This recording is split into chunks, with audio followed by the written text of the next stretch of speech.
Got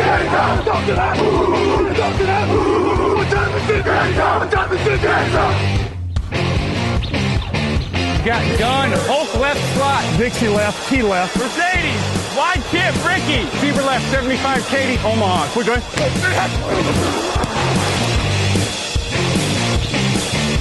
Last play of the game. Who's going to win it? Luck rolling out to the right. Dumps it up to Donnie Avery. Yeah! Goal line. Touchdown. Touchdown. Touchdown. Touchdown. Hello, bonjour et bienvenue à tous dans l'épisode numéro 310 du podcast Touchdown Actu Mattei. Très heureux de vous retrouver pour un nouveau débrief NFL. À mes côtés cette semaine, il y a d'abord Grégory Richard. Bonjour Grégory. Salut Alain, bonjour à tous. Bonjour aussi à Raphaël Masmejean. Salut. Fidèle à ses manches courtes. Ah non, c'est chemise relevée, pardon. Chemise relevée, ouais. Ah, il est retrousse pour nous faire croire que ouais, pas perdu il lutte et tout. La température baisse, mais il lutte. Camille Saraben est là aussi. Bonjour Camille. Salut.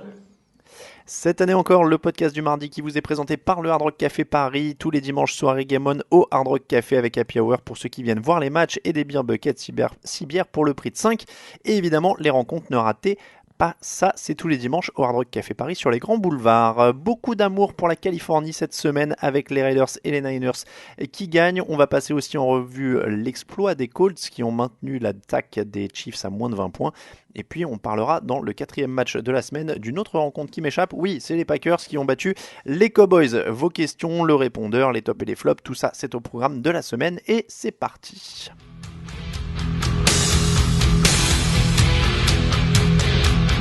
Hey, it's Hunter Renfrow from the Oakland Raiders, and you listen to the Touchdown Podcast.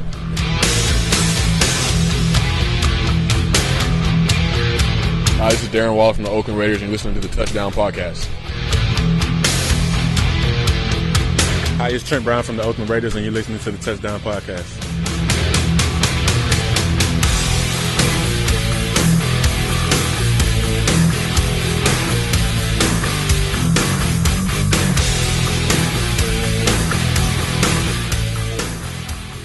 La première affiche de la semaine avait lieu à Londres, messieurs, au Tottenham Stadium. Et un match à suspense, pas en première mi-temps, avec un 17-0 pour les Raiders. Pas totalement dans le troisième quart-temps, avec un 21-0 pour les Bears. Mais ça s'est terminé dans le suspense, avec une interception d'Oakland et un drive de 97 yards pour aller l'emporter sur un superbe plongeon de Josh Jacobs. Une belle victoire et qui symbolise un petit peu des Raiders, qui sont quand même très vaillants cette année, pas les plus talentueux, mais ça ressemble à un groupe soudé et plutôt bien coaché. Raphaël. Oui, tu l'as dit, si je peux me permettre de m'exprimer sur les Raiders, vu que je suis plus le bienvenu à Auckland, mais je vais quand même donner mon avis là-dessus. Peut-être que je pourrais retrouver un billet comme ça pour Auckland. Tu le dis, ils sont très bien coachés, ça se voit, je trouve, dans le scénario de ce match par rapport au fait que après être remonté, que les Bears leur repassent devant 21-17, on aurait pu penser que les Raiders pouvaient peut-être retomber un peu dans leur travers, baisser la tête et se faire battre sur ce match. Et finalement, ils ont la capacité d'aller quand même, de rebondir avec ce drive notamment de 97 yards qui est franchement d'une vraie beauté. Remonter comme ça les Bears sur 97 yards à l'heure actuelle, quand tu vois la défense des Bears, faut le faire. Donc c'est bien coaché. Et c'est même bien coaché par, on va dire, par escouade, on l'a assez critiqué pour pouvoir reconnaître que la ligne offensive a progressé cette année, malgré les doutes qu'on pouvait avoir sur Tom Cable. Le tight end Darren Waller émerge. Voilà, globalement, c'est pas, comme tu l'as dit, c'est pas l'équipe la plus talentueuse, mais il y a quelque chose qui se crée. Il y a une vraie identité avec ce jeu au sol maintenant qui s'impose de plus en plus à l'image du rookie Josh Jacobs. Et ça facilite la vie d'un peu tout le monde, notamment de Derek Carr, de pouvoir s'appuyer sur un jeu au sol important cette saison. Donc là-dessus, on peut clairement que féliciter et apprécier le travail fait par les hommes de Gruden. Grégory, ils ont l'air, comme le dit Raphaël, d'avoir trouvé une identité. Il y a 123 yards et 2 touchdowns pour Josh Jacobs, Trent Brown et la ligne qui font du gros boulot, aucun sac pour les Bears dans cette rencontre. Une fois que tu as une identité comme ça change la vie. Oui, non, très clairement. Et moi, ce que je trouve assez impressionnant, et Raphaël en parlait à demi-mot, c'est quand même, on n'a pas un groupe hyper expérimenté, parce que justement, on a beaucoup capitalisé sur la dernière draft, sur des joueurs qui restent relativement jeunes, à l'instar de Gareon Conley, qui reste un cornerback vétéran, mais qui a été drafté il y a 2 ou 3 saisons à peine par par la franchise californienne. Donc non, vraiment, on arrive malgré tout. Et c'est vrai que sur ce match-là, on insiste encore plus sur la ligne offensive. Mais je trouve que la D-line notamment, on attendait que Clelin Ferrell, en effet, mais on voit pas que lui. Même un joueur comme Maurice Hurst, qui je trouve ces dernières semaines était un peu plus bousculé. Là, il a sorti le gros match contre la O-line de Chicago pour être capable de mettre la pression et de vraiment faire sortir, je trouve, Chase Daniel de son match. Et voilà, de retrouver cette assise dans les tranchées. Et c'est vrai que c'est un point sur lequel j'insiste beaucoup, mais là encore, on voit qu'en NFL, c'est quand même un point fondamental. Quand tu arrives à être dominant comme ça, des deux côtés de la ligne, c'est important. Et c'est pas un hasard si Oakland, comme la semaine dernière à Indianapolis, en étant dominant dans ce secteur de jeu, arrive à s'imposer contre une bonne équipe et une bonne défense de Chicago. Moi, je vais rajouter un truc sur l'ambiance et le côté soudé, et tu disais, Raphaël, l'identité, etc. Et le drive de fin et le caractère qu'ils ont montré. Je rajouterais, comme on y était, sur le vestiaire. Ce qui m'a aussi frappé, c'est, ce serait mal formulé de dire manque d'enthousiasme, mais le calme des joueurs quand ils en parlaient après. C'est-à-dire que ça avait pas l'air d'être un truc exceptionnel, ça avait pas l'air, ils avaient pas une attitude vraiment rentre dedans, vous voyez, on l'a fait, on a calmé les Bears. Ils étaient tous très sereins, très calmes. Ils expliquaient tous, notamment Trent Brown qu'on a interviewé après la rencontre, qui justement disait c'est comme ça, c'est le match, il fallait qu'on reste calme, on a mis en place après, on a continué. Alors évidemment, c'est le discours qu'ils ont un peu tous, mais il y a des fois aussi dans l'autre sens pour des équipes qui sont sous-cotées ou qui sont pas attendues, parfois cette réponse un peu plus agressive, plus enthousiaste, en tout cas de dire voilà, on a réussi à le faire, et en fait là c'était très calme, ils cherchaient pas par exemple à dire oui, on s'est fait les Bears, ils reconnaissaient tous la qualité de la défense des Bears, ils disaient juste qu'ils avaient fait le boulot qu'ils avaient à faire, qu'ils aimaient bien le plan de jeu, que ça se passait bien. Enfin, moi je sentais vraiment une sérénité dans ce vestiaire, il y a l'air d'y avoir un truc qui se crée, c'est aussi pour ça qu'on va faire ces matchs sur le terrain, c'est parce que c'est évidemment plus facile de sentir ce qui se passe dans le vestiaire quand on y est. Et franchement, on ressentait ça dans le vestiaire, ils avaient l'air calmes, ils avaient pas l'air d'avoir fait un exploit, ils avaient pas l'air d'être surcontents ou d'avoir eu l'impression de prouver quelque chose à quelqu'un. Et juste pour compléter... Et je trouve ça rassurant pour le groupe, ouais. Ouais, excuse-moi, juste pour compléter ce que tu disais, c'est vrai que alors c'est encore plus symptomatique avec du coup le départ d'Antonio Brown en début de saison et la suspension désormais de Vontaze Burfict. C'est vrai que hormis peut-être Derek Carr en attaque, il y a pas forcément une tête qui dépasse, on va dire, du reste des deux escouades, quoi. Et c'est, comme tu dis, c'est vraiment un collectif avant tout. Et il y a pas de top player dont on attend éventuellement un exploit ou quoi que ce soit. Et je pense que ça amène un petit côté un petit peu stimulant, je trouve, à cette équipe aussi. Et d'ailleurs, Derek Carr, parce qu'on l'a pas encore beaucoup évoqué, mais ça reste quand même un quarterback sous-estimé. Il n'est pas encore hyper bien entouré. C'est un groupe qui travaille et qui fait du bon boulot, mais il n'est pas encore très très bien entouré. Là, il utilise quand même bien ses tight ends. Il essaye quand même de temps en temps. Il a quand même eu quelques bonnes passes et c'est un quarterback très solide et qui peut être très solide si on lui donne du matos pour travailler. Et on l'avait dit dans une émission précédente, il travaille bien sur les débuts de match quand c'est scripté notamment et quand il faut commencer. Alors là, il commence par un punt, mais derrière, c'est touchdown de field goal sur les premières séries et c'est là qu'ils font la différence. Donc ils travaillent bien quand même, encore une fois, sur le coaching et tout ça.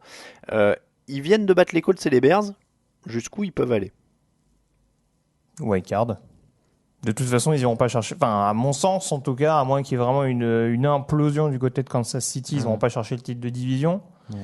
Mais et je pense que je dirais peut-être avec Houston, Buffalo, Baltimore. Il y a moyen de se tirer un peu même Oakland, parce que pour l'instant, la FC Nord, on a le temps d'en parler, mais il y a moyen quand même de se tirer la bourre avec 4-5 équipes pour éventuellement aller chercher le 5e ou le 6e ticket de la FC. Raphaël, t'es plus mitigé. Moi, j'avoue aussi un petit peu. Peut-être pas s'enflammer. Moi, j'irai pas jusqu'à playoff. Ils ont quand même gagné à Indianapolis aussi, hein. C'est pas un match. Non, c'est vrai. C'est pas un match. Ils sont dans une bonne dynamique. Après, je pense malgré tout que les places 5-6 risquent de tomber, à mon avis, peut-être plus pour les Bills. C'est une deuxième équipe de l'AFC Sud. Même si on se tape en dedans... T'es plus rassuré par les Bills que par les Raiders de ce que tu vois depuis le début de saison? Non, mais par contre, je pense qu'il y a plus de talent et je pense qu'en NFL, ça finit par faire la différence. Surtout que les Raiders ont récupéré un receveur des Bills en plus.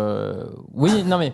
Je pense vraiment qu'à un moment en NFL, le talent finit par faire la différence et la défense des Bills est quand même bien plus talentueuse que celle des Raiders. Et je pense que sur la longueur, avec en plus les Bills qui peuvent aller chercher 2 matchs contre les Dolphins et 2 matchs contre les Jets, à peu près garantis à l'heure actuelle. Bon, Après, on va être vite fixé au niveau du calendrier parce qu'ils vont à Green Bay, à Houston dans les sur leurs 2 et il prochains y a matchs. Détroit en troisième. Et voilà, après c'est Détroit, les Chargers, donc c'est des matchs un peu pile ou face, on va dire, vu le niveau actuel Ouais, mais qu'il faut ces gagner équipes. s'ils veulent aller en playoff.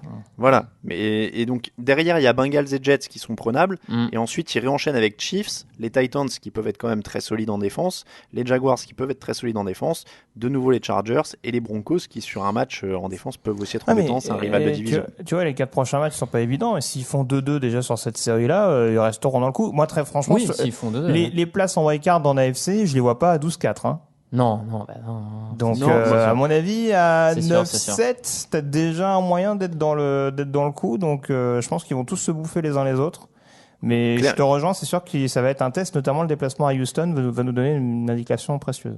J'ai envie de dire déjà s'ils sont à 8-8, c'est quand même une super nouvelle pour la Je reconstruction qui est suis engagée. je suis d'accord, ouais, c'est ça. C'est déjà, ne serait-ce qu'ils arrivent à se mêler dans la lutte pour les playoffs jusqu'à la fin de la saison, c'est potentiellement mieux que ce que la plupart d'entre nous pensaient. Alors après, je me doute que certains y croyaient un peu plus, voyaient plus dans cette équipe, pourquoi pas, mais déjà avec l'effectif sous la main, l'intersaison un peu chaotique qu'il y a eu, se mêler pour la lutte aux playoffs jusqu'à la fin de la saison, à mon sens, c'est montrer que la deuxième année est sur les bonnes rails et que la franchise repart bien. Donc c'est déjà très positif. Ouais. J'évacue la question, on va l'évacuer très brièvement, hein, mais Khalil Mack n'a pas eu de sac dans ce match. Josh Jacobs, un des joueurs qui était inclus dans l'échange, a brillé. Est-ce que les Raiders ont bien fait d'échanger Khalil Mack ? Non. Non, on est d'accord, on est toujours meilleur avec Khalil Mack dans son équipe. Faut pas abuser. Les Bears, quand même, on a déjà pas mal parlé d'eux. On va pas s'inquiéter pour leur défense quand même. Il y a eu une blessure en plus en début de match sur la ligne qui était importante. Hakim X notamment. Voilà, Hakim X sort avec un problème au coude. Ouais, il les c'est- traîne c'est- quand même depuis le début de la Oui, saison. il les en plus. traîne. Le match dernier, Voilà. il avait déjà un peu. Ouais. Donc c'était pas voilà, mais ça reste gérable en défense. Par contre, en attaque, il y a quand même un problème. Et on voit notamment que Jordan Howard, on parlait d'identité offensive et de jeu au sol, ça manque. Ouais, après, il y a beaucoup de choses qui m'embêtent un peu du côté de Chicago. Enfin, tu le disais, il y a quand même des absences quand même en défense. Alors oui, le talent est tel que ça se voit un petit peu moins. C'est sûr qu'en attaque, bon alors, encore une fois, Trubisky fait pas un bon début de saison, mais bon, je trouvais que on en faisait un petit peu des tonnes à dire bon, vous voyez, Chase Daniel l'année dernière, il a globalement bien géré pendant son intérim, mais il y a aussi une défaite, il me semble, chez les Giants. Dans le lot, dans un match qui était largement à leur portée. Donc voilà. Et puis en effet, la question du running back, de toute façon, le problème, je pense, c'est pas le fait que Jordan Howard soit parti, c'est le fait que tu veuilles absolument donner les clés à un joueur rookie qui sort d'un 3e tour et qui, je pense, va avoir une marge de progression intéressante, mais qui, dans l'immédiat, doit encore grandir. On voit qu'il y a des petites fulgurances, des phases de jeu où on décèle quand même un certain talent. Une capacité à casser les plaquages, mais c'est encore léger, surtout avec la ligne offensive qui, je trouve, est quand même très irrégulière depuis le début de saison. Oui, mais et là où je veux dire que le jeu au sol manque, c'est quand t'as pas un vrai bon quarterback. Donc c'est là où c'est une erreur de laisser partir Jordan Howard et de faire un pari sur ton jeu au sol au moment où t'as pas encore un bon quarterback. Bah, je pense que oui. J'imagine naïvement que Matt Nagy n'avait pas prévu que Trubisky enchaîne avec un début de saison pareil. On est d'accord. Oui, voilà. Enfin, moi j'incluais Trubisky dans le. Mais paradoxalement, quand t'as pas un bon quarterback. Paradoxalement, on a retrouvé un Allen Robinson un peu plus tranchant dans les airs. Exceptionnel. Par contre, quand ils prennent feu dans le 3e quart, ils ont mis le feu au stade. Hein, pour ceux qui posent la question, le stade il était majoritairement vert parce que c'est vraiment dans le 3e quart-temps que ça a fait le plus de bruit. Ils ont quand même les playmakers. Quand Allen Robinson est réveillé, c'était du très bon. Le receveur numéro 2, et j'ai un trou maintenant. Anthony Miller. Anthony Miller, merci. Je m'embrouille dans les Miller, qui réussit une réception incroyable au-dessus d'un défenseur. Tariq Cohen avec un énorme retour de punt. Il y a des playmakers quand même.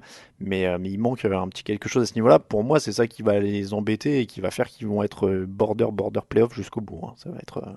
Ça va être compliqué.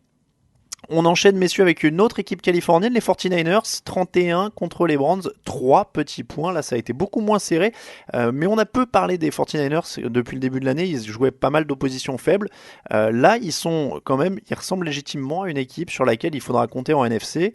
La hype 2018 a écrasé la hype 2019, littéralement, 185 yards au sol pour les Niners, 3 matchs de suite avec minimum 168 yards au sol, un Nick Bosa qui fait dégoler le pass rush. Ils ont quand même enfin les ingrédients pour être réguliers. Évidemment, on en revient encore à cette base, jeu au sol, jeu au sol, jeu au sol. Ouais, on retrouve en tout cas depuis plusieurs matchs un Kyle Shanahan au niveau du coaching et notamment des appels sur le jeu au sol très très plaisant, et ça se voit encore avec des jeux notamment la course de 83 yards de Matt Breida qui est hyper bien dessinée avec son fullback qui bouge pour bloquer un angle. Enfin, du bon Kyle Shanahan qu'on avait un peu perdu l'an dernier, je pense, mais il y avait eu tellement de galères en termes de blessures, le fait de prendre le poste de head coach, voilà, peut-être qu'ils étaient un peu perdus. Ça revient bien en termes de coaching et ça aide forcément. Et quand tu peux imposer ton jeu au sol de cette manière-là et qu'en plus tu domines, comme le disait Grégory, c'est la même image que pour Auckland. Quand en plus tu domines sur la ligne défensive, à l'image d'un Nick Bosa qui a été absolument énorme sur ce match. Il a 2 sacs, 5 quarterback hits de mémoire. Enfin, voilà. Ils gagnent la guerre des tranchées, ils imposent leur jeu au sol et derrière ça facilite la vie de Jimmy Garoppolo pour faire des play action, pour voilà, tout est plus simple. Donc c'est un beau début de saison. Moi je reste encore un petit peu sceptique sur l'adversité depuis ce début de saison. Quand je vois leur calendrier, Bengals, Jets, Ils ont fait Tampa, Bengals, ils ont fait Tampa, Bengals, et je sais plus quelle équipe ils ont fait Tampa, après, Bengals, les Steelers. Tampa, Bengals, Steelers, Browns. Voilà, des Steelers en perdition, on y reviendra, mais pas forcément que de l'autre. Bon, donc une équipe avec un bilan positif. Je pense que là, le prochain match face aux Rams est vraiment capital pour juger. D'ailleurs, les deux équipes, mais c'est un vrai test pour tout le monde en fait. Ils ont 40 courses pour 31 tentatives de passe dans ce match, donc il y a une vraie différence. Au niveau du plan de jeu, Grégory, convaincu ?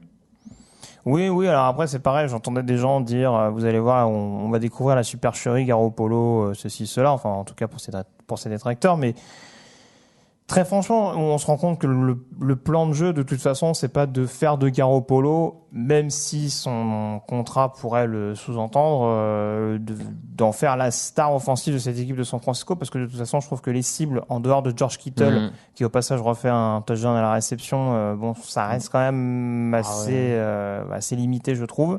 Pour l'instant, en tout cas, chouette que Deebo Samuel me fasse mentir notamment. Mais en tout cas, oui, l'identité, c'est le jeu à la course. Là où j'attendais un peu plus convaincu, en effet, c'est quand ils joueront vraiment un run-stop hyper dominant.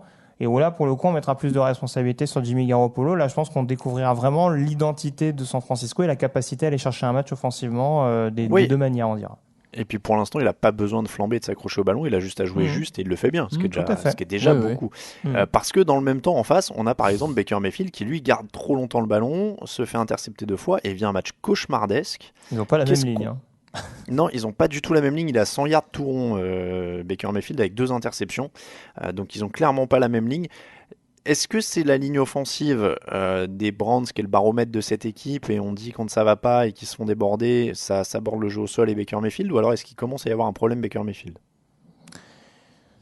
Je pense qu'il y a un problème Freddy Kitchens, mais ça revient assez souvent depuis le début de la saison, malheureusement pour les Browns. Je pense que encore une fois, quand tu es un ancien coach running back qui en un an devient à la fois head coach et coordinateur offensif, en plus dans une équipe qui encore une fois passe de rien à tout entre guillemets, enfin en tout cas des spotlights d'un coup de baguette, mais ça fait quand même beaucoup de pression quoi. Je veux dire, c'est quand même quelque chose qui est, et je me demande si Freddy Kitchens gagnerait pas à se libérer de ce poids des appels de jeu. Il a engagé Todd Monken qui, je trouve, en tant que coordinateur offensif, en tout cas aux côtés de Dirk Cutter, à Tampa, a pas démérité. Donc je pense qu'il gagnerait justement à chapeauter un peu plus l'équipe, rester sur ce côté un petit peu coach pote, on va dire, parce que c'est un peu cette mentalité-là en interne du côté de Cleveland. Et voilà, arrêter de se mettre cette pression, surtout quand on voit que pour l'instant c'est pas très concluant, hormis peut-être le match à Baltimore. Allez, Chiefs 13, Colts 19. La méga performance de la semaine pour les Colts. Première équipe à maintenir Patrick Mahomes sous les 26 points. On va pouvoir arrêter de compter les matchs à 26 points à la suite des Chiefs. Comment ont-ils fait ? Qu'est-ce que vous avez vu en défense ? Comment on prend ces Chiefs ? Ce qu'ils ont fait en défense, mais d'ailleurs même Patrick Mahomes l'a souligné en conférence d'après-match, on a vu une équipe des Colts qui a beaucoup défendu en couverture homme contre homme. C'est assez intéressant d'ailleurs puisque les Colts j'ai vu passer ce matin, sur 68% des snaps à peu près ont défendu avec une couverture homme à homme. contre en moyenne 12-13% le reste de leur match. Eux qui ont plus l'habitude d'avoir une défense en couverture de zone, etc. Donc ils ont su s'adapter assez brillamment parce que faut rappeler quand même qu'ils se sont fait découper en divisional round lors des dernières playoffs il y a quelques mois seulement par cette équipe des Chiefs. Donc il y a une vraie adaptation. Après je vais tout de suite peut-être casser l'ambiance du résultat des Colts, hein, mais c'est aussi une défense que tu peux te permettre de faire et qui est facilitée par le fait qu'il te manque Tyreek Hill et Sammy Watkins d'un côté. On va pas les blâmer pour ça, hein, ça fait partie du jeu, mais je pense que c'est d'autant plus facile de faire ces ajustements-là quand en face t'as une équipe qui progressivement a perdu des joueurs importants en attaque. On peut aussi dire que Patrick Mahomes est un peu gêné par sa cheville. Et c'est ça, voilà, il prend un de ses joueurs, un de ses linemen sur la cheville aussi. Ses stats, il est à 12 sur 15, 130 yards dans le premier quart-temps, et sur les 3 derniers, il est à 10 sur 24, 158 yards. Donc il a probablement aussi à un moment été gêné par ça, mais comme dit Raphaël, je pense que Greg, tu seras d'accord, mais ça montre aussi juste qu'au bout d'un moment, Patrick Mahomes a aussi besoin de coéquipiers, quoi. Parce que là, c'est vrai que ça commence à faire beaucoup de monde. On a redécouvert avec ce match-là Patrick Mahomes. Là, il est en plein dans le comment dire, dans le paradoxe Russell Wilson. C'est-à-dire qu'à un moment donné, il peut faire plein de choses miraculeuses avec tout le talent qu'on lui connaît. Et en l'occurrence, le touchdown qu'il arrive à trouver en fin de première mi-temps, il sort de nulle part. Il arrive à se le créer alors que vraiment, il était dans la mouise. Mais c'est sûr que t'as pas de jeu au sol, comme le disait Raph, t'as deux de tes 3 principales cibles qui sont pas là, et t'as une ligne offensive qui a perdu son left tackle, son garde gauche. Enfin, ça. Je veux dire, au bout d'un moment, déjà à Détroit, ça posait un peu question parce que il avait eu un match un peu compliqué avec une fin de match où Détroit a fait du Détroit. Mais là, voilà, encore une fois, contre un bon coordinateur défensif, on se rend compte que oui, ça commence à toucher certaines limites, ouais. Même question pour les Colts que pour les Raiders. Où est-ce qu'ils vont ? Ils ont du sol, ils ont de la défense. On n'a pas cité, mais donc Matt Eberflus, le coordinateur défensif, dont on reparlera sûrement en fin d'année quand on cherchera des coachs. 180 yards au sol encore. Comme les Raiders, ça va où ? Ça va en play-off aussi ? Enfin, ça va se battre pour ça, non ? Ah, ça peut gagner la division même. Hein. Ça peut. Ah oui, c'est vrai qu'eux, ils ont la division qui peut. Avec Houston, je les vois bien au coude à coude jusqu'au bout de la saison régulière. Mm-hmm. Même chose pour Raphaël ? Oui, pareil. Et ils ont une vraie grosse ligne offensive qui, à mon avis, va pouvoir permettre au jeu au sol des Colts de s'établir vraiment toute la saison. Excuse-moi, j'attendais que tu finisses, mais ouais. Et puis une des clés, en l'occurrence, qui a été bien mis en avant par Indy, c'est que voilà.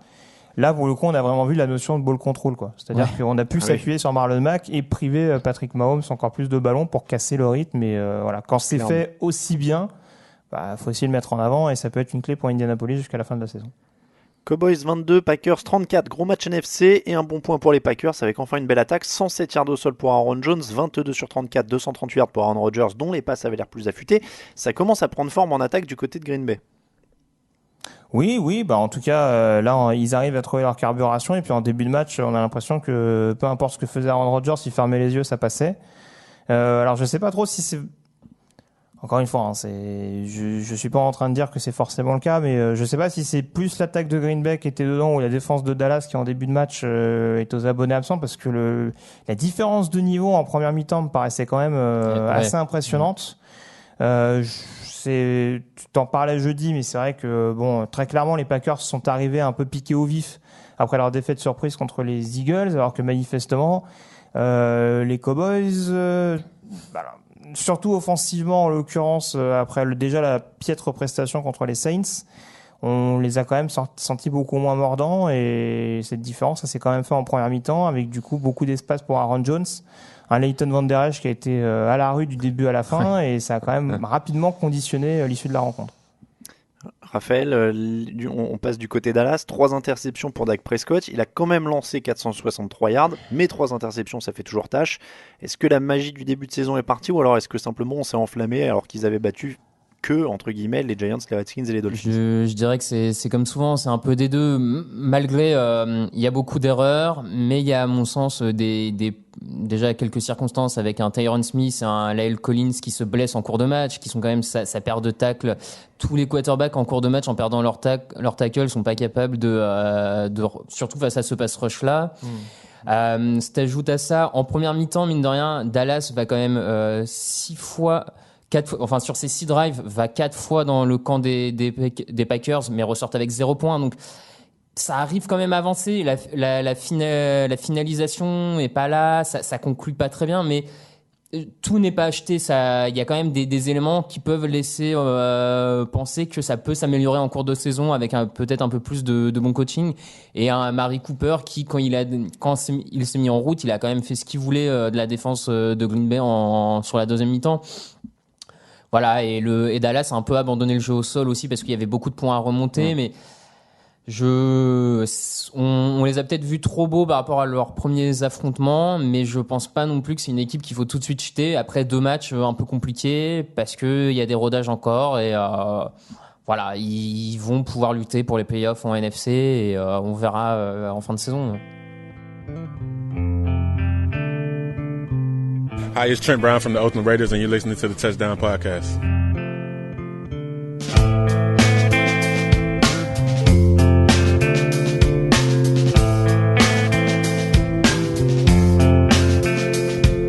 Psychic spies from China try to steal your mind's elation, and little girls from Sweden dream of silver screen quotation. And if you want these kind of dreams, it's Californication.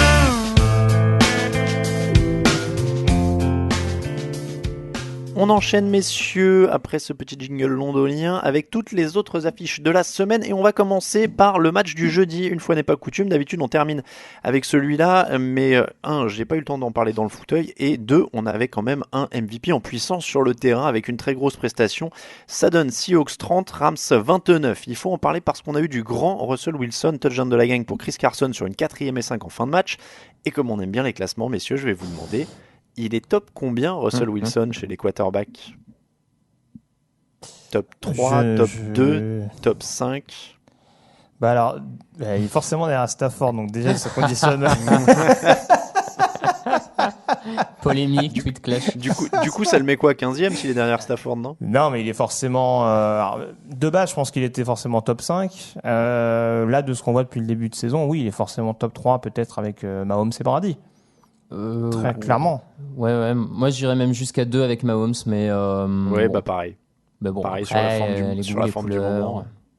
Ah oui, non, après, très franchement, c'est le quarterback le plus clutch depuis le début de la saison. Encore une fois, j'en parlais tout à l'heure avec Mahomes. Il est pas non plus mieux entouré, je trouve. Enfin, il n'y a pas non plus un casting XXL autour de lui. Il reste avec un receveur rookie à ses côtés, avec un running back qui fait beaucoup de fumbles depuis le début de la saison, même si ça a l'air d'être un peu corrigé. Et avec un play call offensif un peu moins inspiré que celui d'Andy Reid. Un peu plus suspect, c'est vrai. Mais en tout cas, voilà, là très clairement, alors on sait que les Rams, ils sont un peu en convalescence défensive depuis le match contre Tampa. On a vu qu'Aqib Talib était encore un peu en PLS, mais en tout cas, il arrive à exploiter ses failles et à permettre à Seattle d'aller chercher des matchs qu'il faut gagner, parce que là, en l'occurrence, c'est un match de division. C'est pas tout à fait cicatrisé en effet du côté de Los Angeles au niveau de la défense le match précédent. On va dire que Seattle, vous parliez du coaching, est mieux coaché en défense parce que par contre là ça continue à performer même sans beaucoup de... il y a quelques actions décisives sur ce match. Ouais,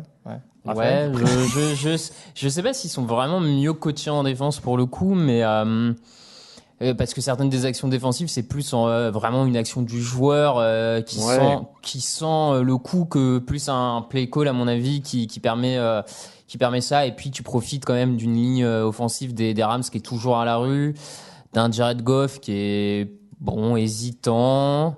Je sais pas, Camille, t'es conquis par la défense de Seattle? Non, apparemment il a encore quelques réserves sur Ken Norton. Ils sont plein milieu de classement, grosso modo, en NFL. Ils prennent 350 yards par match. Oui, non, mais très franchement, ils ont quand même été complets. C'est vrai qu'il y a des matchs où, malheureusement, en effet, un coup, c'est la défense qui a du mal à suivre, un coup, et c'est un peu plus souvent le cas, c'est le play calling en attaque qui pose question. Là, je trouve que ce qui est pas mal, c'est que ils ont quand même, sur les match-ups qu'ils avaient, été dominants un peu partout, même sur les équipes spéciales où généralement les Rams sont quand même assez solides. Sur ce match-là, Seattle a quand même été extrêmement costaud. Donc non, ça reste une victoire méritée, même si ça se joue un petit peu sur un coup de dé avec un field goal loupé en fin de match. Oui, il y a un field goal raté en fin de match. Ils pouvaient perdre. Voilà, mais en tout cas, comme j'ai dit tout à l'heure, Seattle est allé chercher le match et c'est bien qu'ils arrivent à se relancer, je trouve, après ce petit doute qu'on avait pu entrevoir contre New Orleans. Pour dire un petit mot de l'attaque des Rams, 49 passes encore pour Jared Goff, ça reste très déséquilibré. Ah bah de toute façon, je pense que McVay, peu importe ce que fera Goff, le match d'après, il voulait dire mec, c'est pas grave, t'es mon gars sûr. Ouais, ils ont un mec qui s'appelle Todd Gurley qui était quasi MVP il y a un an à la même date. C'est ça. Est-ce qu'il est tombé amoureux peut-être en plongeant dans le regard de Jared? Je sais pas, mais il y a un truc en tout cas qui va toujours pas avec ça.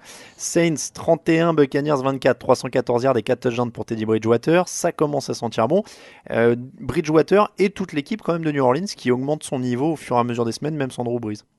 Ouais, Bridgewater, c'est vraiment sa meilleure prestation sous le maillot des Saints sur les quelques matchs. Donc il en a pas fait beaucoup, mais sur les quelques matchs qu'il a eu l'occasion de jouer. C'est, comme tu dis, je pense que c'est vraiment positif pour la franchise parce qu'on sent que depuis qu'il est titulaire, il progresse de match en match. Donc peut-être qu'il prend de plus en plus en charge et qu'il arrive à comprendre le playbook, on va dire, de Sean Payton. Moi, je l'ai trouvé vraiment en plus meilleur sur ses lectures plus rapides. J'avais trouvé que le premier match, il prenait vachement de temps à lancer la passe. Là, ça a beaucoup moins été le cas.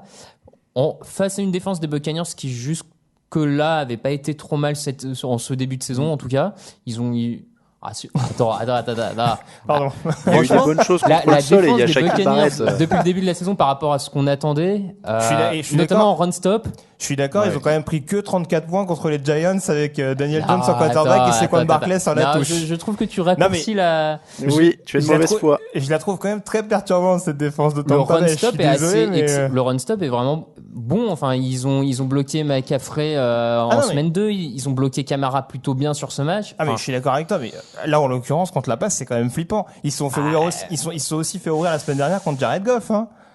Ouais, donc, mais dans un match un peu, dans un match un peu, bon. En fait, Tampa, c'est ça passe ou ça casse. Ils ont le meilleur saqueur de la ligue qui fait 3 sacs par match. Et après, quand le saqueur, il est pas là, allez-y, les gars, on y va. C'est pas possible. Je serais pas aussi dur, mais... Ils ont été un peu courts en attaque et aussi à cause d'une défense des Saints. Je disais que tout le monde augmente le niveau de jeu. La défense des Saints limite les Buccaneers à 252 yards. Là, pour le coup, on sait qu'ils peuvent être explosifs, les Buccaneers. Et Marshawn Lattimore qui étouffe Mike Evans à 0 réception quand même. Ouais, il a annihilé complètement là. C'est de pas réussir. Bon, après, il est ciblé 3 fois, 4 fois, je sais plus. Mais bon, normalement, quand tu connais le niveau du bonhomme, tu te dis qu'il y en a au moins un qui va passer. Bah là, en l'occurrence, c'est une bonne chose pour les Saints, puisqu'en effet, je suis souvent très critique sur la défense contre la passe, mais bon, en tout cas, les Timor a l'air de monter, je trouve, en régime depuis quelques semaines, et c'est une très très bonne chose pour les Saints. Même Davenport a pas fait un mauvais match sur le pass rush, donc à surveiller. Après, justement, moi, ce qui continue quand même un tout petit peu à m'inquiéter, c'est Lattimore est capable d'éteindre complètement son adversaire, voire presque un côté du terrain. Mais la conséquence, c'est que Chris Godwin est capable de sortir un match à 120 yards et de manger sur la tête des autres cornerbacks. En même temps, il y a Eli Apple de l'autre côté. Mais ils peuvent pas avoir deux cornerbacks de super niveau. Ça m'inquiète un peu pour la fin. Panthers 34, Jaguars 27, 237 yards gagnés rien que par Christian McCaffrey. Donc je crois que Christian McCaffrey il a le double de l'attaque des Jets cette semaine quasiment ou un truc dans le genre. C'est hallucinant. Troisième match de suite avec au moins 175 yards pour Christian McCaffrey. Est-ce que c'est clairement le troisième homme pour le titre de MVP pour l'instant derrière Mahomes et Wilson? Oui. Voilà. Est-ce que t'allais poser J'allais dire qu'il faut saluer Christian McCaffrey et la ligne offensive parce qu'il y a quand même 285 yards au sol au total pour cette équipe. Alors c'est toujours compliqué parce que moi, alors Christian McCaffrey c'est un super talent, il n'y a pas de problème, il fait vraiment la pluie et le beau temps cette attaque de Carolina, mais c'est justement ce qui me dérange sur ce match-là. Où est passé le run-stop de Jacksonville, bon sang, parce que ils se font marcher dessus alors qu'on sait très bien faut quand même pas être et je pense que c'est pour ça que Todd Walsh, le coordinateur défensif, est un peu ciblé par les fans. Faut quand même pas être un génie qui sort qui a fait je sais pas combien d'années d'études pour savoir que Carolina ça va être McCaffrey et McCaffrey. Donc tu te méfiais pas de Kyle Allen, DJ Moore et leurs 4 receveurs de practice squad quoi. Un peu moins, vu ce que j'ai vu depuis le début de saison. Là, je suis désolé, je vais pas être vulgaire, mais en tout cas, voilà, peu importe dans quel secteur il jouait, je veux dire, Jacksonville, c'était porte ouverte. Et encore une fois, je sais pas minimiser la prestation de McCaffrey. Je veux dire, même Reggie Bonafon les a ouverts au sol. Alors, autre hypothèse, il s'est dit j'aurais l'air moins bête en me faisant ouvrir par McCaffrey parce que c'est déjà une star que en prenant 200 yards par Greg Olsen. Ouais. Après, il y a aussi, enfin, je suis d'accord, ça a été pas forcément tout bien pensé par le coordinateur défensif, mais il y a quand même une capacité de McCaffrey à mettre la misère à ses adversaires. Enfin, j'ai encore en tête son touchdown à la réception où il bat complètement Miles Jack en couverture sur lui, en changeant de côté au dernier moment, des plaquages qui fait rater à Quincy Williams. Enfin, il y a quand même aussi un mec qui est en sur. Non, mais c'est un match-up cauchemardesque. De toute façon, McCaffrey, c'est un joueur insaisissable. Je vais pas dire le contraire. Mais c'est vrai que sur ce match-là, je veux dire, le run-stop de Jacksonville, vu le niveau de la défense qu'on voit depuis quelques années quand même, tu t'attends quand même à autre chose. Tu peux pas prendre 250 yards, même de la part d'un phénomène comme ça au sol. C'est vrai.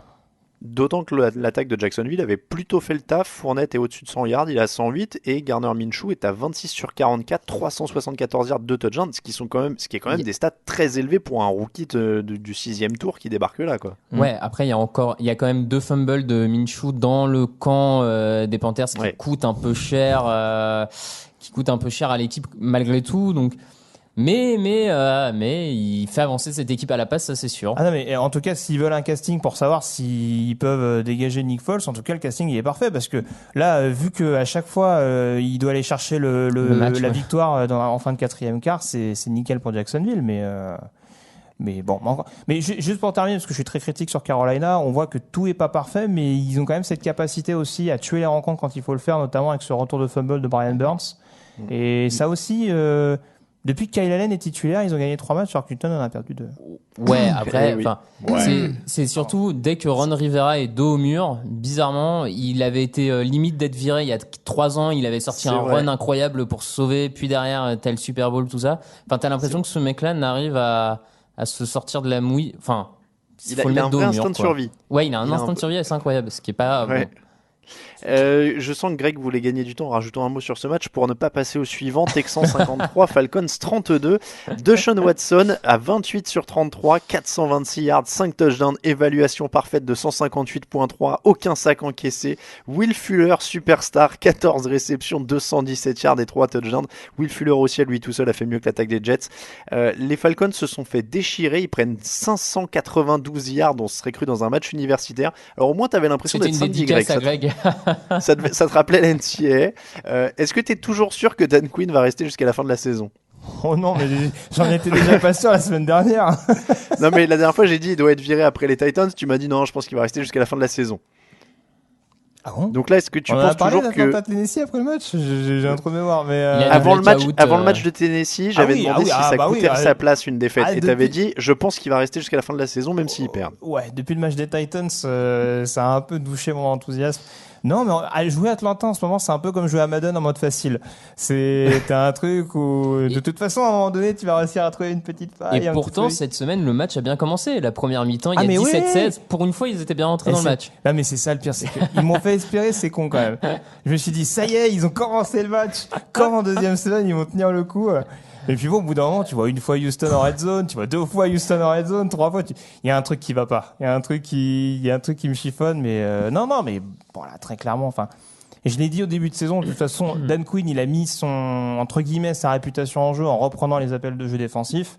Là, voilà, on voit que ça marche pas. Alors, je sais pas si Arthur Blank tiendra jusqu'à la fin de la saison. Très franchement, même si c'est pas dans la politique du bonhomme de couper les coachs prématurément, je pense que là, au bout d'un moment, va quand même falloir se poser des questions.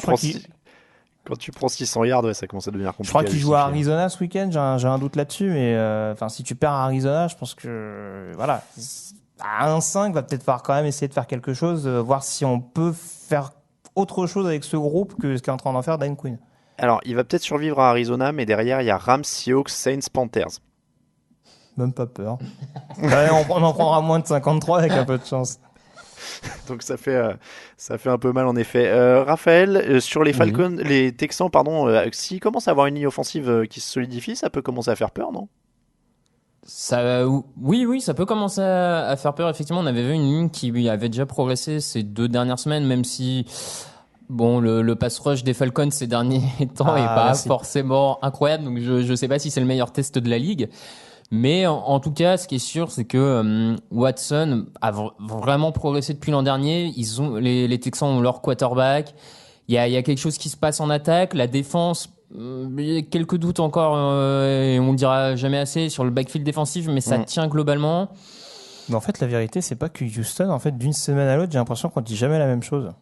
C'est ça qui est très perturbant avec cette équipe, c'est qu'ils sont toujours dans le coup, mais on dit jamais la même chose. En fait, il y a jamais en fait un point où ils arrivent à être relativement constants, je trouve. Je suis pas tout à fait d'accord. Au final, l'attaque, globalement, il me semble que la semaine dernière, justement, c'était la défense qui avait sorti le bleu de chauve contre Carolina, et l'attaque qui avait beaucoup plus patiné. Ouais, là, on se retrouve sur je sais pas, j'ai du mal à trouver de la consistance dans cette. Je crois qu'on est quand même assez d'accord sur le fait qu'ils ont un très bon quarterback, qu'ils ont un très bon jeu de receveur. Non, mais du coup, pour moi, ça veut juste dire que le point commun à tout ça, si on arrive à pas se mettre d'accord, c'est Bill O'Brien. Voilà. Oui, voilà. Non, merde. C'est ça. Souvent, en fait, quand on est trop dispersé sur une équipe, il faut en revenir au coaching. Non, mais en plus, c'est même pas forcément sur ce pauvre Bill O'Brien. On pourrait continuer 2 minutes, mais c'est pas tant une critique. Il y a des coachs qui sont capables de faire d'une équipe assez solide, de l'amener à un certain niveau, mais il y a un palier. Et je pense que les Texans passeront pas de palier avec lui. Donc, Rex Ryan, il l'a fait pendant des années. C'est vrai. Bon, non, mais de toute façon, il n'y a pas 15 coachs ou 10 coachs en NFL qui sont capables de faire passer ce palier. C'est pour ça qu'il y en a beaucoup qui tournent et qu'on retrouve. Hein. J'ai cité Rex Ryan, mais il y a Marvin Lewis aussi. Non, mais voilà, il y en a plein qui sont là et qui tournent tous les Melarkey, les machins, les trucs qui tournent à Tennessee depuis 10 ans, les Jeff Fisher. Melarkey, c'était pas aussi régulier. Non, Bill O'Brien, il a vraiment des fiches quand même assez régulières. Il va souvent en playoff. Mais bon, après, ouais, non, mais tu vois ce que je veux dire, tous ces coachs remplaçables, il y en a des tonnes. Titans 7, Bills 14. Est-ce que les Bills ont la meilleure défense de la NFL, messieurs? 5 sacs, ils ont toujours pas pris de plus de 17 points cette année dans un match. Ça se défend, là, ouais, moi, au début de saison, je disais que j'étais quand même optimiste sur le fait qu'ils puissent finir top 5 défense de la ligue. C'est toujours la même chose, ils affrontent toujours pas que des cadors, ils ont joué que les Pats en gros morceaux, mais c'est vrai que la défense a fait bonne figure quand même. Après, bon, là, ils sont encore tombés sur un match où ils ont quand même été très opportunistes, ils ont aussi profité, manifestement, d'un kicker un peu déboussolé. C'est vrai. C'est vrai qu'il y avait des gros problèmes de coups de pied. Et Santos qui a été coupé d'ailleurs depuis. Parce qu'il a loupé 4 field goals. Ouais, c'est ça. 4. Quand ça se joue à 7 points, au bout d'un moment, ça fait cher. C'est embêtant, il y a 12 points qui sont partis. Après, les Bills, le problème, c'est que là, j'ai un peu peur qu'on se répète toute la saison sur les Bills et l'analyse de leur match. Enfin, globalement, c'est quand même un copier-coller chaque match. Et avec un peu de chance. Eux, ils sont réguliers. Hein. Ah oui. Ah bah ça, régulier dans les points pris, régulier dans les points mis, ça au moins, c'est sûr que c'est. Non mais après pour le coup, on sait que je suis pas un grand fan de Josh Allen depuis sa sortie de collège. Pour le coup, on voit que, par exemple, Chase Daniel ou Mitch Trubisky avec Chicago, même avec une grosse défense, ils arrivent à perdre. Josh Allen, même si l'adversité est relative sur les premières semaines de Buffalo. Les matchs, il les perd pas. Ouais. Allen, il gagne moche aussi, quoi. Ah, ben, je suis d'accord avec vous. Non, mais il gagne même pas. Après, si je vais être de mauvaise foi jusqu'au bout, je dirais que le seul match qu'a perdu Buffalo, Allen était en protocole commotion. Ouais. Non, mais voilà, de toute façon, comme l'a dit Raphaël, oui, ça va pas être beau jusqu'au bout.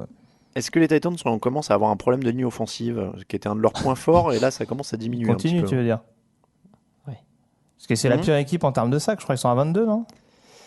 C'est très possible, j'ai pas la stat. Oui, après l'ami Marcus, il est quand même pas toujours tout blanc sur les sacs encaissés, sur les.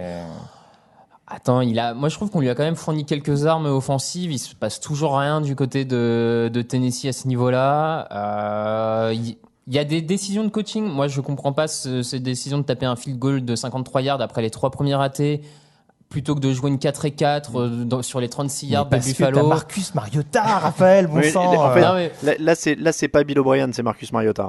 On en revient à la même chose aussi. Non mais.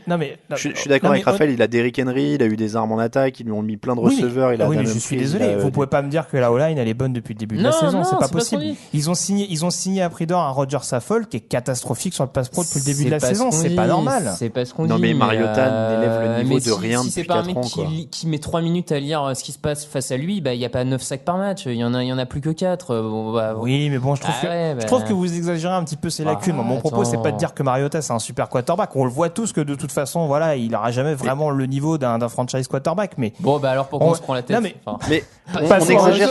Mais franchement, quoi. Attends, on exagère ses lacunes parce que c'est impossible d'exagérer ses qualités. Vous êtes méchants. Franchement, c'est pas bien, les gars. Non, mais voilà, je veux dire, franchement, là, avec une line pareille, bon, je sais pas. Allez, Bon, c'est pas la même chose, mais bon. Deshaun Watson, on dit Watson. c'est à cause de la ligne. Marcus Mariota, on dit c'est Marcus Mariota. Oui, mais Deshaun Watson, tu vois, avec cette ligne-là, regarde ce qu'il fait. Regarde ce qu'il fait avec sa ligne. Ils ont deux Enfin, lignes pourries. mais attends, regarde, Mariota, il a raison, il a Raphaël. gagné 2 matchs. Dans les 2 matchs que gagne Tennessee, alors, il joue des équipes non, qui ont une inconstance chronique, à savoir Cleveland et Atlanta, mais je veux dire, sur les 2 matchs, il rend une copie propre. Après, sur les matchs où la O-line n'est pas là, bah oui, Slicky Fio aussi, c'est Mariota, pas complètement illogique. il a jamais été sorti un match, il a jamais fait le genre de prestation que Watson a fait depuis qu'il est dans la ligue, avec une ligne offensive moins bonne sur le. Mais ça, on est d'accord qu'il est ouais, moins donc bon. il ira Mais nulle- minimisez enfin, pas il- le fait que ce soit Mais la non, ligne mais offensive il qui va aller pose nulle problème part parce que avec c'est cette équipe. Mariota. Moi, je suis d'accord avec Raphaël. Donne cette ligne offensive des Titans des 3 dernières années à Watson ou à Wilson. Les mecs, ils font faire un pique avant de lancer et ils sont MVP. Ah, mais sans doute. Mais c'est pas à mettre de côté, je trouve, quand même. Non, mais on met pas de côté, mais du coup, bon. Mais du coup, il est nul. Steelers 23, Ravens 26, match marqué par la terrible image de Mason Rudolph, Mikao par Earl Thomas, mais Devlin Hodges, quarterback non drafté, ne s'est pas démonté, il a mené son équipe à un touchdown, puis aux prolongations.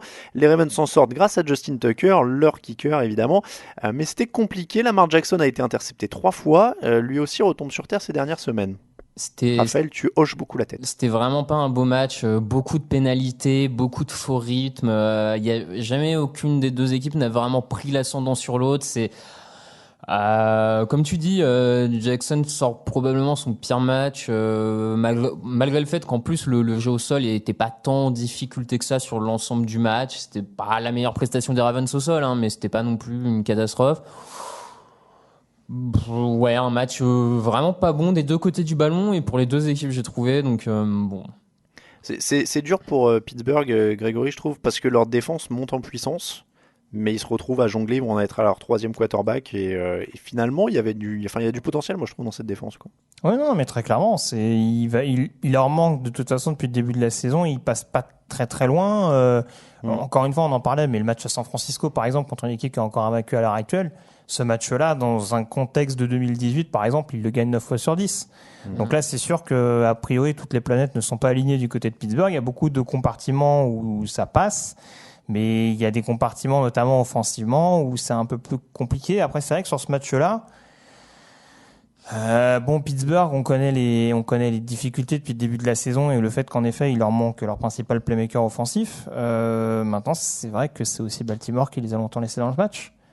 Je trouve que c'est quand même pas normal quand t'as les prétentions qu'ont les Ravens avec les investissements qu'ont été les leurs, de te retrouver, même si c'est un match de division, en effet, on contextualise toujours pour dire que ces rencontres sont jamais gagnées d'avance et jamais faciles, même encore plus à l'extérieur.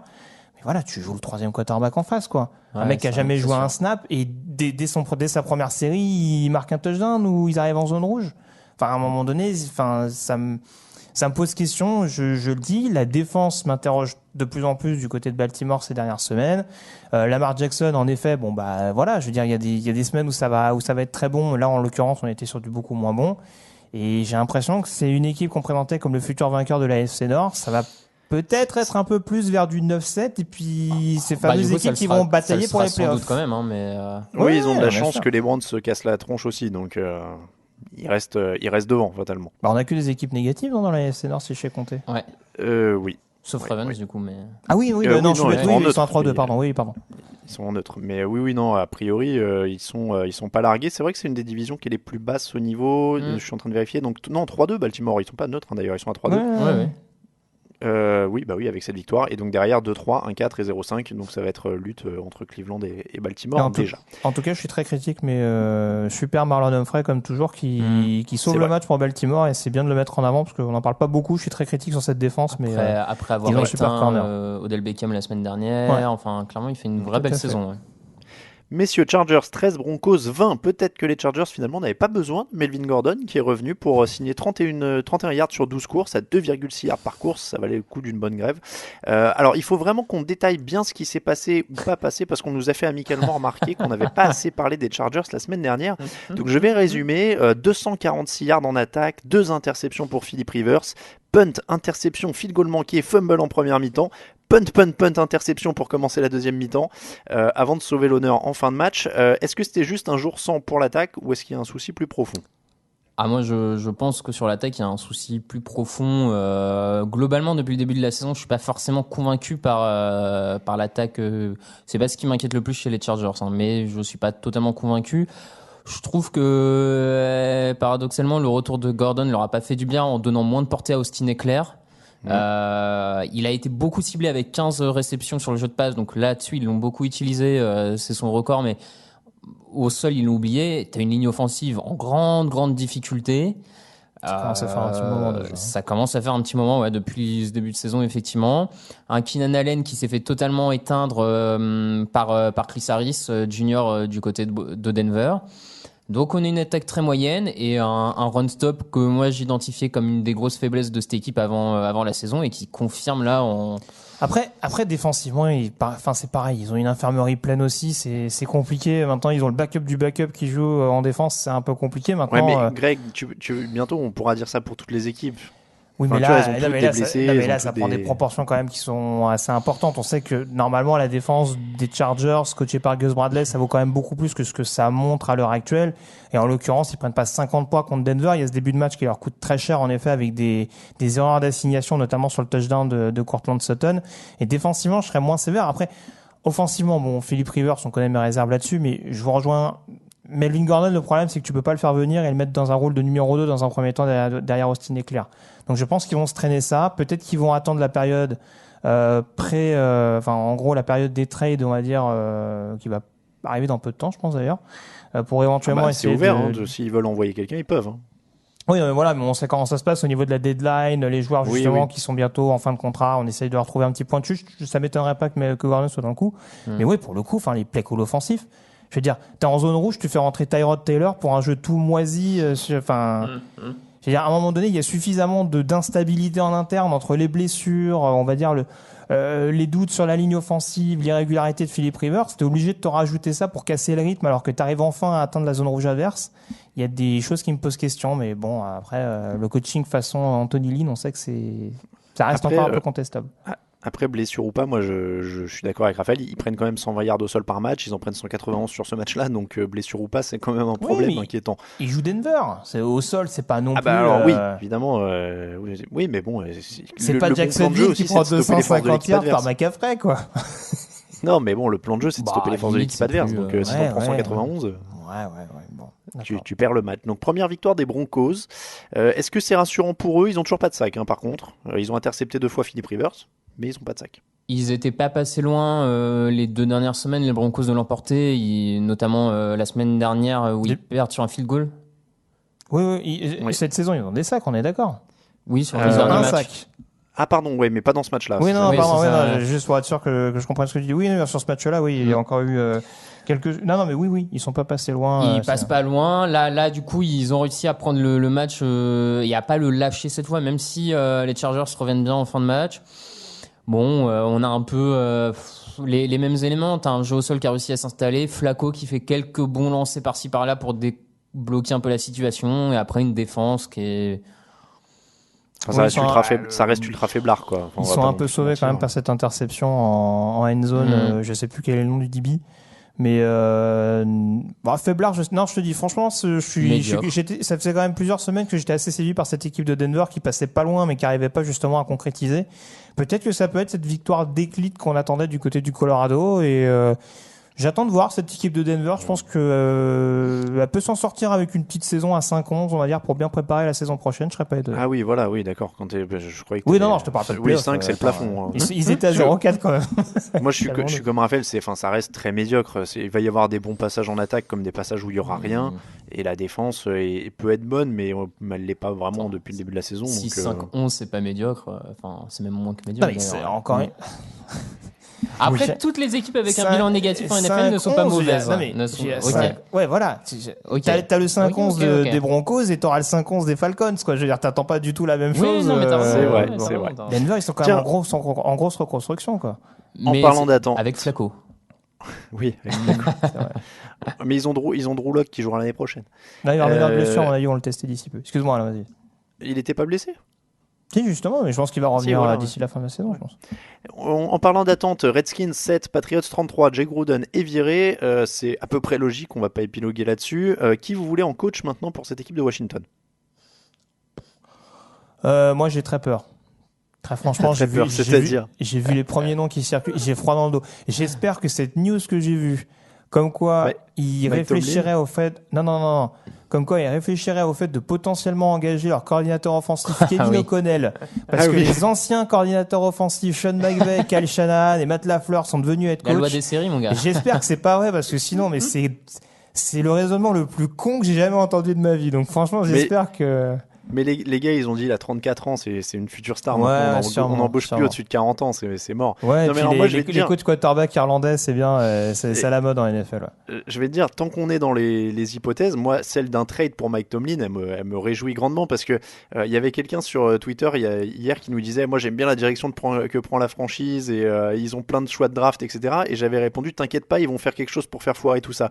Ils vont envoyer 1 ou 2 tours de draft pour récupérer Mike Tomlin et puis comme ça, ils vont mettre fin à la belle série. Qu'est-ce que ça va?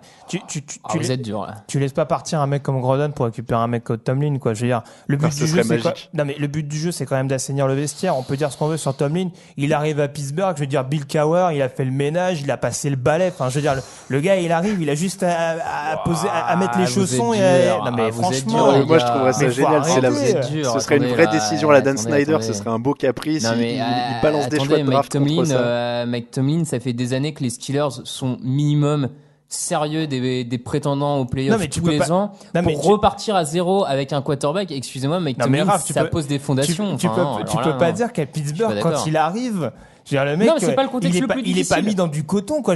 Il a dit Clobo en coordinateur défensif pendant 5 ou 6 saisons, quoi. Oui, mais derrière, il y a jamais de saison catastrophique du côté des Steelers. Mais oui, mais parce qu'il est champion la deuxième année. Oui, mais attends, ça fait 10 ans maintenant. Tu peux pas dire qu'au bout de 10 ans, il continue de profiter de l'effet Bill Cowher. Il renouvelle bien, mais bon, il a profité de fondations solides. Il a toujours eu le même quarterback. Il a une défense où il a pu bien travailler, renouveler les. Bah oui, donc il a sa part dedans. Moi, je me mets en arbitre entre vous deux, mais quand je disais que ce serait une mauvaise décision, Raphaël, je parlais pas des qualités de coach de Mike Tomlin. Ce serait pas un mauvais choix en soi. Ce serait juste si je sens Dan Snyder assez dingue pour envoyer un deuxième tour ou un premier tour de draft pour récupérer. Encore une fois, mon Tomlin, ça me ferait rire. Mon propos, c'est qu'il faut assainir le vestiaire. Je veux dire, Grodon, il s'est mis à dos Trent Williams, il s'est mis à dos Adrian Peterson. Il y a plein de mecs qu'il faut que tu calmes un peu en interne. Didier Swearinger l'année dernière que t'as cuté après s'être embrouillé avec le coordinateur défensif. Bon sang, amener un peu de stabilité et de calme dans le vestiaire, quoi. Attends. Tomlin, quand qui nous fait péter les plombs tous les receveurs des Steelers chaque année. Quand ça se passe pas, il les vire et c'est réglé. Tu connais un coach à qui Adrian Peterson en veut pas? Parce qu'il s'est embrouillé avec Sean Payton, il s'est embrouillé à Minnesota. Minnesota, oui. Brad Childress, engagez Brad Childress à Washington. Non mais Adrian Peterson, à partir du moment où il a pas 400 ballons par match, il est pas content de toute façon. Donc c'est quand même hors concours quoi dans la plainte Adrian Peterson. Juste donc, alors plus sérieusement par contre, est-ce qu'on a une idée de coach ou pas? Est-ce que vous, alors je veux pas de nom, mais je veux dire, est-ce que vous préférez qu'il prenne un coach offensif pour Haskins ou reconstruire la défense ou voilà, qu'est-ce que vous préférez? De toute façon, Schneider a toujours été plus fan d'un coach offensif. J'ai très peu d'exemples d'un coach défensif qui est engagé par Washington sous sa coupe. Alors oui, en effet, si c'est Tomlin, un ancien coach qui a gagné un Super Bowl, ça peut le tenter, mais très franchement, j'irais plutôt vers un coach offensif, surtout avec le fait qu'ils aient drafté un quarterback l'année dernière. Raphaël.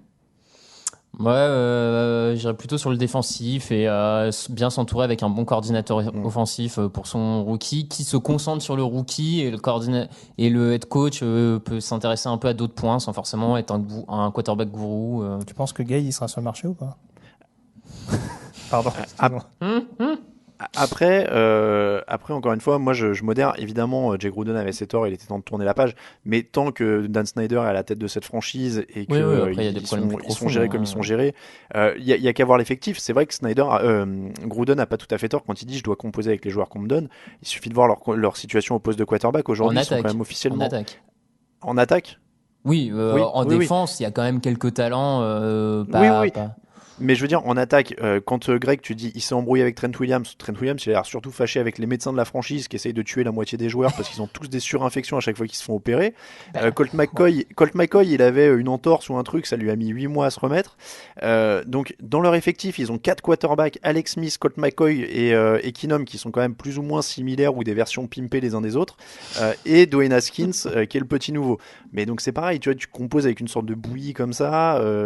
Gruden, il voulait pas de l'un ou de l'autre, on sait pas, enfin, et je suis pas sûr que ce soit mieux pour le prochain coach, à part si c'est un super coach avec qui il donne les pleins pouvoirs, je sais pas, il craque, il prenne Arbo, il lui donne tous les pouvoirs, non, mais de toute façon, virer le GM, quoi. De toute façon, faut qu'il dégage grosse à l'aide, moi je suis d'accord avec toi là-dessus. Voilà. Un mot sur les Patriots, ils ont autorisé 34 points en 5 matchs, face à des oppositions très faibles, grande défense ou on attend encore un test?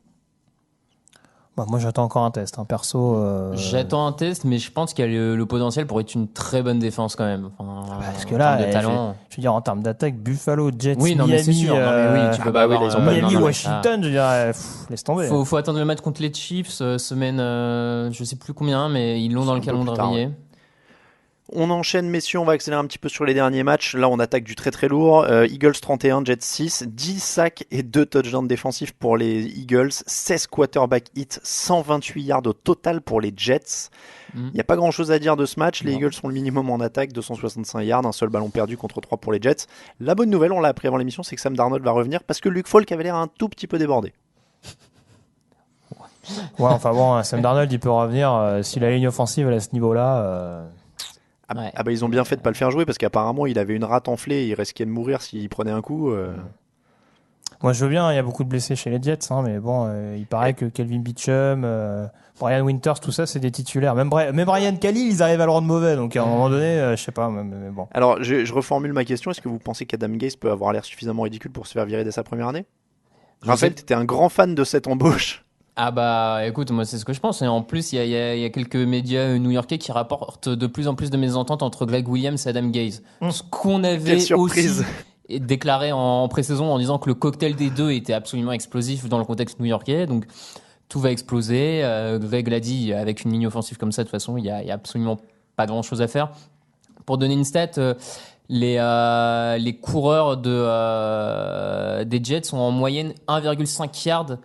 Ils peuvent courir 1,5 yard avant d'avoir un adversaire sur eux, ce qui est la plus faible moyenne avant contact de la ligue. Voilà.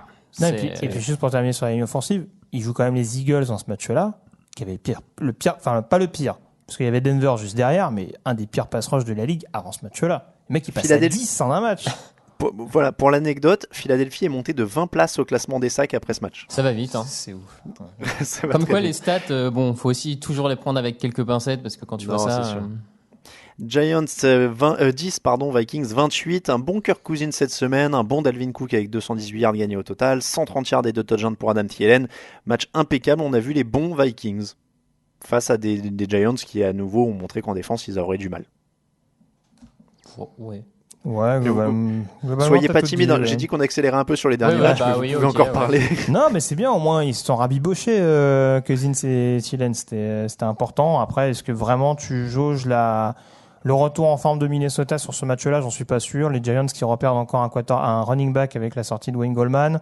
Il y a Sterling Shepard qui a repris une commo, je crois, avec Evan Ingram qui est blessé, qui devrait manquer le match contre New England. Donc ça risque d'être une petite boucherie. Le test pour New England ne sera sans doute pas face aux Giants. C'est vrai. Alors Daniel Jones, qui était quand même un des phénomènes, là ça se calme un peu, 21 sur 38, 182 yards, un touchdown, une interception. On l'avait dit, c'est prévisible pour un rookie, Raphaël. Oui, c'est ça, on l'avait dit, c'est prévisible. Il perd des armes à chaque match. Plus les matchs passent, moins il a d'armes. Et puis fil rouge, ligne offensive, a souffert aussi. Voilà, Nate Solder notamment a particulièrement souffert son left tackle face à une très grosse défense des Vikings. Pas de grande surprise. On termine avec les Bengals 23 contre les Cardinals 26. Les moins mauvais ont gagné. Un field goal en fin de match pour la victoire dans ce match qui semblait plutôt brouillon. Mais on a quand même un fait significatif. Seulement 32 passes contre 38 courses pour les Cardinals. Est-ce qu'il reviendrait finalement à un jeu plus traditionnel et qu'on nous avait encore survendu la révolution Cliff Kingsbury, le rythme, l'air, machin. T'as combien de courses de Kyler Murray sur tes 38 Alors oui, j'ai pas fait le décompte, mais il y a plus de courses que de passes. Il y a quelques courses improvisées, mais oui, mais il lançait en moyenne 45 passes par match. Donc oui, non, je suis d'accord avec toi, mais là Ce qui est bien, c'est qu'au moins Kyler Murray justement reste pas dans un style je pense qu'il a compris de toute façon que maintenant, avec sa O-line, s'il attendait de rester derrière, il allait finir couché. Donc de toute façon, maintenant, il essaie d'improviser également, de trouver d'autres solutions. Et c'est à l'image de ce dernier drive justement où il va chercher les first downs qui sont importants pour mettre en bonne position Zane Gonzalez. Donc non, c'est bien. Je trouve qu'il y a déjà cette maturité, cette intelligence de jeu de la part de Kyler Murray. J'en doutais pas trop. C'est plus d'autres caractéristiques en termes de lecture qui m'interroge, mais en tout cas non, sur ce match-là il a pas démérité. Et non, du côté d'Arizona, tu le disais, c'est la moins mauvaise équipe qui a gagné, mais bon, il y a des bonnes bases, je trouve. David Johnson a apporté une alternance assez intéressante. Chase Edmond également qui marque en plus un TD, donc non, ça se met en place doucement, mais on sort quand même un peu moins de ce, enfin. On sort quand même, je trouve, un peu moins du style conservateur qu'on pouvait voir de la part de Cliff Kingsbury depuis le début de la saison. Même si en zone rouge, ça reste toujours un petit peu touchy. Raphaël, un mot sur ce match ou on passe à la suite? On peut passer à la suite. On passe à la suite. La suite, c'est le répondeur. T'as pas besoin de gueuler, demande au mégaphone. Bientôt au bout du fil, tu n'auras plus personne. Yo, yo, yo, 1, 4, 8, 3 to the 3 to the 6 to the 9, representing the ABQ. What up, biatch? Lead the tone.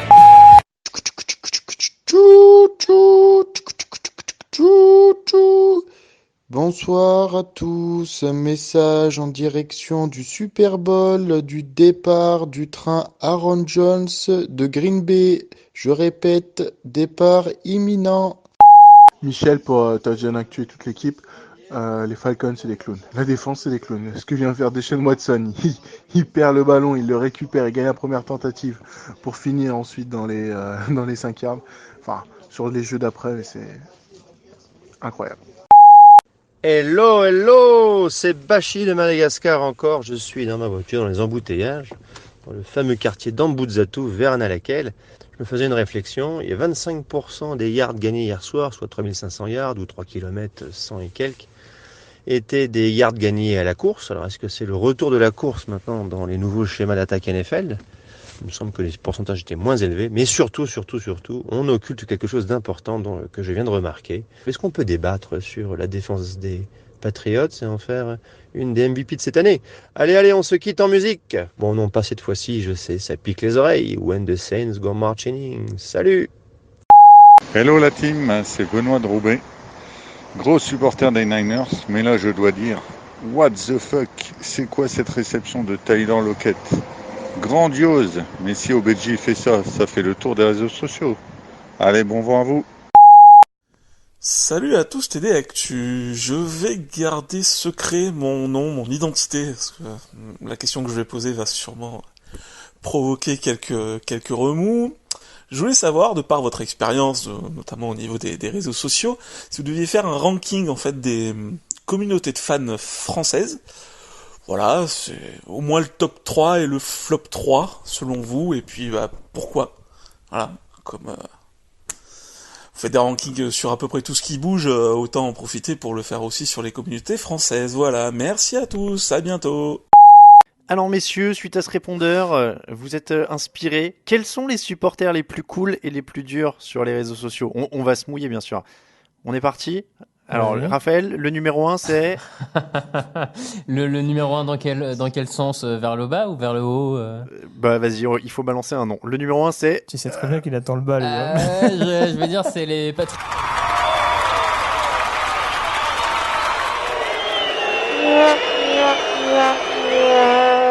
Les tops et les flops, messieurs. On a entendu Raphaël lâcher un nom. Mais on ne saura pas plus si c'était vers le haut ou vers le bas. On ne veut pas... non mais vous êtes fous, on veut pas... c'est gentil ce message sur le répondeur, mais on veut pas se faire tuer par tout le monde sur Twitter. Vous êtes dingue.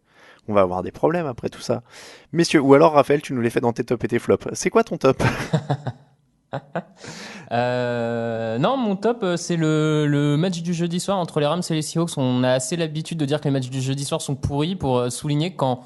on arrive de temps en temps à tomber sur un bon match agréable le jeudi soir. Donc voilà, belle rencontre entre deux équipes de la même division. C'était très sympa à regarder.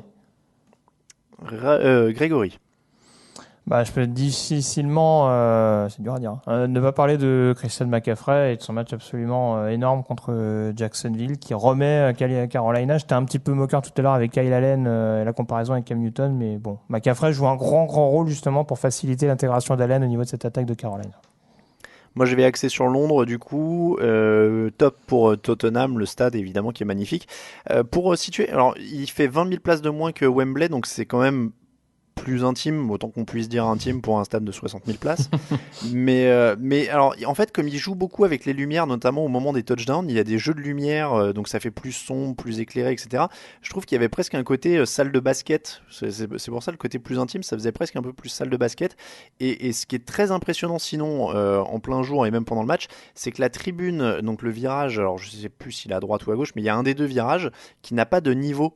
C'est une tribune d'un seul pan, et donc ça fait un grand mur. C'est très impressionnant. C'est une tribune de 17 000 places sans différents niveaux. C'est vraiment tout un seul mur de 17 000 personnes, donc c'est plutôt sympa aussi. Et le stade évidemment est ultra moderne, très très cool. Alors je trouve que Wembley a un peu plus de charme, notamment dans les espaces presse pour travailler et tout ça, mais voilà, donc quand même un top pour le stade de Tottenham qui est très très sympa. Et tant que je parle vestiaire, top pour ça aussi. Les vestiaires à Tottenham par rapport à Wembley sont 1 milliard de fois mieux parce qu'ils sont beaucoup plus grands et qu'on peut circuler normalement et qu'on marche pas sur les joueurs, leur équipement et tout ça. Et du coup un top pour un Derek Carr qui a l'air ultra cool, qui était ultra détendu dans le vestiaire, très souriant, etc. Et tous les joueurs des Raiders en général, très honnêtement, toutes les ambiances de vestiaire qu'on a fait à Wembley et à Londres en général sont pas toujours aussi détendus. Et là, il y avait vraiment des sourires. Ils étaient plutôt relax, ils étaient plutôt très ouverts, très sympas. Il y en a qu'un seul qui avait l'air un peu fermé, mais je peux très bien le comprendre. C'est Clelin Ferrell qui avait été déclaré inactif juste avant le match. Il était blessé et je pense qu'il avait l'air un peu triste, plus triste qu'énervé d'ailleurs. Donc voilà, c'était. Mais sinon, très très bonne ambiance dans le vestiaire des Raiders, donc un top pour ça. Raphaël, ton flop. Écoute, cette semaine, je ne suis qu'amour. J'ai pas de flop. Rien ne m'a sauté aux yeux. Les mauvais restent mauvais. Bon, voilà. Je sais pas. Grégory, pourquoi Grégory, il est là blasé, genre ouais, non, moi je veux démonter des gens. Je suis énervé aujourd'hui, là, faut que je prenne un médicament. Mon flop, c'est Raphaël qui crache sur Marcus Mariota. Non, j'essaie de voir ça. La défense des Jaguars, tiens. Là. J'ai mis à l'honneur Christian McCaffrey, mais je l'ai dit, je suis scandalisé par cette défense contre le sol de Jacksonville. C'est pas possible à un tel niveau. Bref. Bon, moi je vais dire l'attaque des Bears alors pour alterner de côté de ballon, qui va leur coûter. Je me mouille, qui va leur coûter les playoffs. Allez. Oh. En NFC Nord, je pense que ça va leur faire mal. Et je mets un deuxième top parce que je suis qu'amour aussi. Et Raphaël, t'as raison, je voulais mettre qu'un deuxième top sinon, mais un petit clin d'œil à Tiffany, notre photographe, qui était quand même qui était là pour la première fois à Londres cette année et qui sera sur les 4 matchs. C'est la première fois qu'on avait une photographe sur place et vous allez voir des belles photos sur les réseaux sociaux dans les jours à venir. Et on a déjà commencé cette semaine. Donc voilà, c'était plutôt cool et c'est un top supplémentaire. Grégory, tu vas peux avoir un deuxième top parce que je suis qu'amour aussi. Vas-y. Teddy Bridgewater, je le dirais pas souvent pour un joueur des Saints. Voilà, c'est un mec super, donc je suis content qu'il ait fait un bon match. C'est vrai, un top pour un joueur des Saints, là c'est vraiment de l'amour de la part de Grégory. C'est ça. Sur cet amour, on passe aux questions.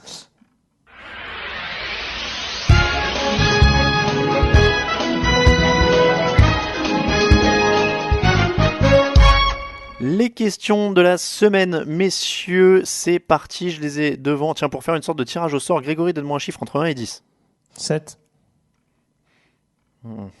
6, 7, je scrolle. Bonjour l'équipe, question un peu longue en approche. Depuis quelques années, j'ai l'impression d'entendre que le niveau des arbitres est de plus en plus faible. Est-ce dû à la simple mauvaise foi du supporter ou le fait que quasiment tous les ans de nouvelles possibilités de review débarquent qui font baisser le niveau des arbitres qui inconsciemment se disent que ce n'est pas grave s'ils se plantent car de toute manière les coachs s'en donneront à cœur joie pour faire changer de décision. C'était une question de Crap 63. Alors juste moi là-dessus, au-delà du potentiel niveau des arbitres qui peut être discuté, j'ai pas forcément d'avis préconçu dessus. Ce qui m'embête le plus, c'est plutôt la non-homogénéité de l'arbitrage en fait. C'est qu'on va se retrouver toute la semaine avec des holdings pas sifflés de la même manière, des violences sur le quarterback, des plaquages sur le quarterback. Un coup, on met juste la main sur le casque du quarterback, c'est une violence. L'autre coup, on dit rien. Enfin, voilà, moi, c'est ce côté-là où on n'arrive pas à avoir de décisions identiques ou qui se ressemblent à peu près. Et je trouve que ça crée un peu le sentiment qu'en fait, personne ne maîtrise rien en termes d'arbitrage. Mais après, est-ce qu'ils sont vraiment si mauvais que ça sur l'ensemble d'un match avec 20 mecs à arbitrer sur le terrain, à voir tout ce qu'il faut voir pendant une action? Moi, j'irais peut-être pas jusque-là, mais bon. Je suis d'accord avec Raph, c'est comme la VAR, c'est pourri. C'est comme la VAR, c'est pourri. Ah ouais, c'est radical. Non, mais je suis d'accord avec Raphaël. Je pense que quand vous voyez un match dans le stade, ça change aussi votre perspective.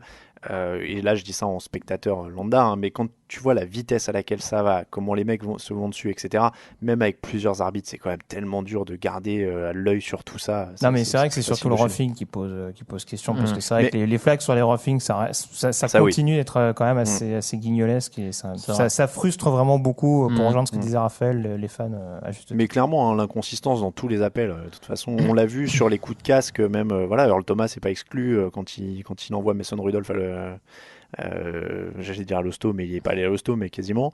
Enfin voilà, il y a très peu d'homogénéité et de consistance là-dessus. Après, juste un petit mot, alors je peux me permettre de dévoiler une réflexion de la rédaction, mais il demandait si c'était aussi la mauvaise foi des supporters. On peut le dire quand même que cette semaine, on s'est fait la remarque dans la rédac, on s'est dit que les gens sont un peu plus touchy ces derniers temps sur les réseaux sociaux. On vous sent un peu plus à cran, hein, dès qu'on dit quelque chose sur certaines équipes. Mais ça fait partie du jeu. Question de Mr. West. Que pensez-vous des nouvelles directives pour protéger le quarterback? On a encore vu ce week-end beaucoup de roughing de passeurs ridicules. Rashan Gary pour avoir touché le casque de Prescott pendant qu'il court. Est-ce selon vous un mal nécessaire pour protéger les artistes du jeu que sont les quarterbacks, ou est-ce que ça va trop loin? Non, ça part d'une bonne intention, mais bon, oui. Après, c'est toujours la différence entre la théorie et la pratique. Je suis pas sûr que quand ces règles-là sont mises en place, on s'attend à avoir des flags tout moisis, parce que il y a l'autre, il a posé sa main de manière trop brutale sur la poitrine du quarterback. À un moment donné, les mecs sont pas en porcelaine non plus, quoi. Il faudrait vraiment une vidéo d'explication, tu sais, où ils mettent vraiment des pains à un mec en disant ça c'est autorisé, ça c'est pas autorisé. Question de Raphaël, I'm pregnant. Bonjour, les Titans ne sont-ils pas l'exemple parfait qu'on peut avoir une excellente défense sans avoir de grandes stars sur chaque ligne, mais qu'on ne peut pas avoir une excellente attaque sans avoir un très bon quarterback? Je crois qu'on a déjà eu le débat. Bien entendu, je ne répondrai pas à cette question. Oui, je crois aussi. Je crois qu'on a eu le débat. Rob Bears, quels sont les joueurs avec qui vous avez pu discuter post-match dans les vestiaires? Du coup, là, c'est pour moi. On a parlé, donc on a fait Darren Waller, Hunter Renfrow et Trent Brown que vous avez entendu dans les jingles, et Josh Jacobs. Vers lequel on a tendu le micro. J'ai même pas eu le temps de poser de questions. Les questions suivantes. Tiens, celle-là est de Daniel Aporto. Seriez-vous en faveur d'une réorganisation des divisions d'un point de vue géographique? Alors, il donne des exemples, je ne vais pas tous vous les faire, mais par exemple, la FC Nord, ce serait Bills, Giants, Jets, Patriots. La FC Sud, Buccaneers, Dolphins, Jaguars, Falcons. Est-ce que ce serait marrant de réorganiser comme ça par géographie? Allez, ouais, pourquoi pas. On fait conférence Ouest, conférence Est, il n'y a pas de raison. Quoi, il y aurait avec la NBA? Après, ce serait marrant d'avoir. On aurait un truc sympa dans le sud. Après, justement, en voyant la question, je suis un peu penché dessus. C'est vrai que, on va dire que côté ouest, t'aurais quand même des équipes dans le Michigan et dans le Wisconsin. Ça sera un peu, elle est un peu déséquilibrée, je trouve, la carte des États-Unis façon ouest-est. Mais non, moi, je serais partisan de ça, en effet. Ouais, ça pourrait être marrant. Et puis en plus, ça réduit les distances, donc en théorie, les mecs sont plus frais. Ouais, enfin bon, après, je suis pas sûr que ce soit les frais d'avion qui pèsent le plus aux franchises, mais. Non, je parlais pas en frais, je parlais en frais fraîcheur physique. Oui. Ouais. Sans lancer la polémique, ça rééquilibrerait peut-être certaines divisions, mais peut-être aussi, ouais. Peut-être aussi. Oh, il balance sur les Patriots. Question de Daigan. Après 5 semaines, 2 équipes restent invaincues et chacune dans sa conférence. Ça vous tenterait pas un Super Bowl Patriots 49ers avec 2 saisons parfaites et une revanche pour Richard Sherman? Non, qui a dit non? Moi, je dis non. C'est pas, désolé pour les fans des 49ers, mais je serais pas hyper emballé par voir cette équipe des 49ers au Super Bowl. Je trouverais ça peut-être un peu prématuré par rapport aux joueurs dans l'équipe et aux potentiels talents. Mais bon. Ouais, j'avoue, j'ai fait une micro-sieste là. Donc il nous demande si on serait enflammé à l'idée de voir les Niners cette année au Super Bowl, c'est ça, avec une fiche invaincue contre les Patriots. Ouais. Enfin, les Patriots, oui, mais les Niners, bon, j'attendrai un peu quand même avant de m'extasier de les voir au Super Bowl, quoi. Bon, ce serait pas mal s'ils arrivent là avec une fiche invaincue, pourquoi pas. Il y aurait forcément de la hype autour d'une équipe qui arriverait avec une fiche invaincue, mais oui. J'aime bien les équipes qui vont au Super Bowl parce que ça récompense un peu une progression, et je trouve que là ça serait un gros bond d'un coup pour les 49ers, mais c'est que mon... Une question de Uberhawks. Allez-vous enfin, alors je vais répondre vite non à celle-là, allez-vous enfin arrêter de sous-estimer les Bills, ou allez-vous mettre une équipe 4-1 en milieu de tableau? Mais tant qu'ils n'auront pas une attaque, en fait, ça reste une équipe de milieu On de a dit tableau. qu'ils vont en play-off potentiellement. Sous-estime les alors, Bills. ça. Pas du tout. Oui, en plus, vous dites qu'ils vont en play-off. Mais je les trouve qu'ils vont en play-off avec encore un 2/3 d'équipe. Je sais pas s'ils vont en play-off, mais bon, ils seront à la lutte. Ils seront 6-7. Ils seront à la lutte. Et puis Brissett ayant joué plus que Luck ces 2 dernières années, est-ce que la réussite des Colts n'est pas finalement une non-surprise? Ouais. J'ai du mal à comprendre. Du coup, Andrew Luck sur côté, c'est ce qu'il veut dire, c'est ça? Parce que, du coup, non, c'est juste de dire que comme Jacoby Brissett a joué plus que Luck au final, parce qu'il avait joué toute l'année d'avant, est-ce que finalement, est-ce qu'il y a vraiment de quoi être surpris, sachant qu'il avait déjà de l'expérience, je pense. C'est dans ce sens-là, je suis pas sûr que ce soit le sens de la question. Il connaissait déjà cette équipe et qu'il a grandi avec, quoi. En tout cas, c'est ce qu'il avait montré lors de la saison 2017, qui me faisait dire en début de saison que j'étais pas sûr qu'Indianapolis soit à 5 victoires du premier de division, quoi. Il y avait quand même une chance, surtout dans une division homogène. Oui, non, après c'est sûr qu'il est quand même très bien entouré et très bien coaché, donc ça aide très très clairement. Question de Jean Bassoncourt, avantage et inconvénient des 3 stades londoniens, et la question qui va avec, c'est lequel le mieux? Bon, alors du coup, mais il y en a aucun de nous qui a fait les 3. Moi j'ai pas fait Twickenham. Raphaël, t'as fait Twickenham et Wembley. Et Greg, t'avais fait quoi? Wembley? Je fais que Wembley, moi je reste à Wembley. Moi, des 2 que j'ai vus, j'ai un poil plus de charme pour Wembley. Raphaël, Twickenham, c'est bien ou pas? Je trouve que Twickenham a plus de charme que Wembley. Il y a un côté un peu histoire, clairement à Twickenham, alors que Wembley est tout neuf, tout nouveau. Il a peut-être pas ce côté historique de Twickenham, mais Wembley est plus moderne, plus. Mais alors tu vois, tout ce que tu dis là, dimanche tu vas à Tottenham, tu vas holder Wembley encore. Ouais, possible, ouais, non, mais possible. Parce que ça va te vieillir Wembley quand tu vas aller à Tottenham. Et il demandait aussi, question annexe, quel sera le prochain stade à accueillir un match NFL en Europe? Berlin, Munich, Paris, Milan. Donc la NFL a dit qu'elle visait l'Allemagne, donc a priori il faut regarder en Allemagne. Alors je suis Munich, je pense, en termes de modernité, je pense que ça serait plutôt Munich ou. Oui, voilà, je suis pas aussi calé foot que vous, mais à Berlin, il y a un gros stade Il y a un gros stade olympique, mais pas très moderne. Pas pour la NFL. Pas pour la NFL, je vois pas trop. Enfin. Alors que l'Allianz Arena, c'est quand même. Ça a moins de 10 ans, donc non, très clairement. C'est ça. Bon, et on va terminer avec la question de Dirty Fighter. Run CMC, donc Christian McCaffrey porte son équipe bien plus que son quarterback, qui ne démérite pourtant pas. Khalil Mack semble être le moteur des Bears. Quels sont les autres joueurs non quarterback qui ont plus d'impact que leur quarterback? J'aime bien cette question. Dans quelle équipe le leader n'est pas le quarterback? À Tennessee, par exemple. Attends, Camille me souffle quelque chose. Tu dis quoi, Camille? Josh Allen. Ah oui, c'est vrai que Josh Allen n'est pas un... Lamar Jackson, c'est pas un quarterback? Oh, c'est bien dur. Qui a dit ça, franchement. Derrick Henry à Tennessee? Oui, éventuellement. Alvin Kamara actuellement, mais juste quand il n'y a pas de Drew Brees. Ah non, pas Alvin Kamara. Ah bah non, tu peux mettre Michael Thomas. Von Miller a pu l'avoir ces dernières saisons du côté de Denver. C'est vrai. C'est vrai. Calais Campbell à un moment quand il y avait Blake Bortles à Jacksonville. Ezekiel Elliott à Dallas. Ouais, mais alors Ezekiel Elliott. C'est pas forcément un leader, mais je pense que Jalen Ramsey a plus d'impact sur la défense des Jaguars que Calais Campbell. C'est vrai. Par rapport à l'adversaire. Ezekiel Elliott, Greg, très bonne remarque. Dans une top team, ça me paraît être le plus. L'an dernier, Todd Gurley, pour moi, enfin, je sais que Goff avait des belles stats et tout, mais pour moi, Todd Gurley était le moteur l'an dernier. Ça rentre aussi. Je suis en train de remonter la liste. Il y en a quelques-uns quand même. Qui était le moteur des Jets si c'était pas Luke Falk aujourd'hui? Est-ce qu'il y a un moteur Jamal Adams. C'est exactement ce que j'allais dire. Jamal Adams, ça peut être un bon exemple. C'est ça. Voir Livion Bell, mais il faudrait qu'il soit un peu Miami non plus. Donc, c'est des équipes en recherche de moteur pour le moment. C'est comme ça que se termine l'épisode numéro 310 du podcast Jean Actu. Messieurs, on vous rappelle que l'émission vous est présentée par le Hard Rock Café Paris tous les dimanches. C'est soirée Game On au Hard Rock Café, Happy Hour pour ceux qui viennent voir les matchs et 6 bières pour le prix de 5 dans les beer buckets. Évidemment, ne ratez pas ça avec de la NFL. En plus, on remercie tous ceux qui nous soutiennent sur Tipeee. N'hésitez pas à les rejoindre. Il y a Bastien qui s'est ajouté à la liste cette semaine et on le remercie.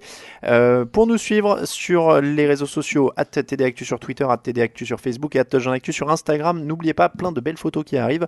En plus, Raphaël_TDA pour Raphaël, Yellow Radiosa pour Grégory, Camille Saraben pour Camille et Alain Mattei pour moi-même. Ça, c'est sur Twitter.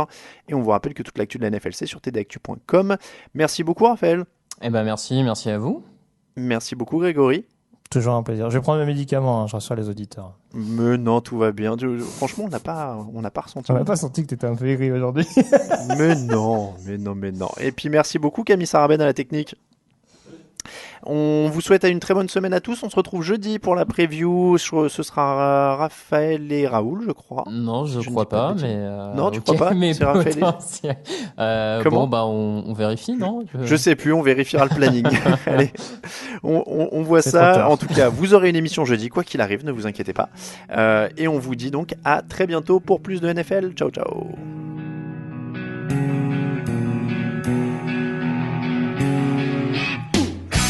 Analyse, fromage et jeux de mots, tout sur le foutu est en TDAQ. Le mardi, le jeudi, tailgate au risotto, les meilleures recettes dans TDAQ.